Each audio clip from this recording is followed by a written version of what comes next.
एक बार एक सेठ दुकान पर अपने बेटे को बिठाकर कुछ देर के लिए कहीं चले गए।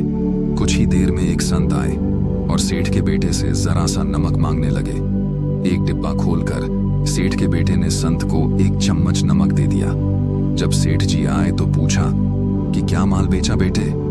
बेटा बोला, कुछ खास नहीं, पर एक संत जो तालाब पर रहते हैं एक चम्मच नमक मांग कर ले गए हैं। सेठ के बेटे ने डब्बे की तरफ इशारा किया।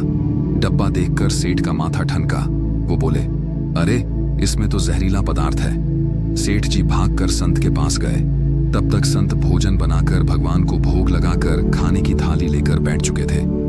सेठ जी दूर से ही बोले, महाराज रुकिए, आप जो नमक लाए थे नमक नहीं बल्कि जहरीला पदार्थ था जो गलती से मेरे बेटे ने आपको दे दिया था। कृपा करके आप ये भोजन न करें। संत जी बोले, भाई हम तो प्रसाद लेंगे ही क्योंकि भोग लगा दिया है।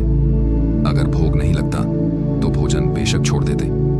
ये कहकर संत ने भोजन को प्रसाद समझकर खाना शुरू कर दिया। सेठ जी के होश उड़ गए।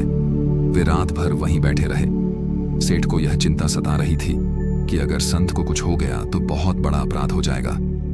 सोचते सोचते उसे वहीं नींद आ गई। सुबह रोज की तरह संत जल्दी उठ गए। सेठ ने कहा, महाराज तबीयत तो ठीक है?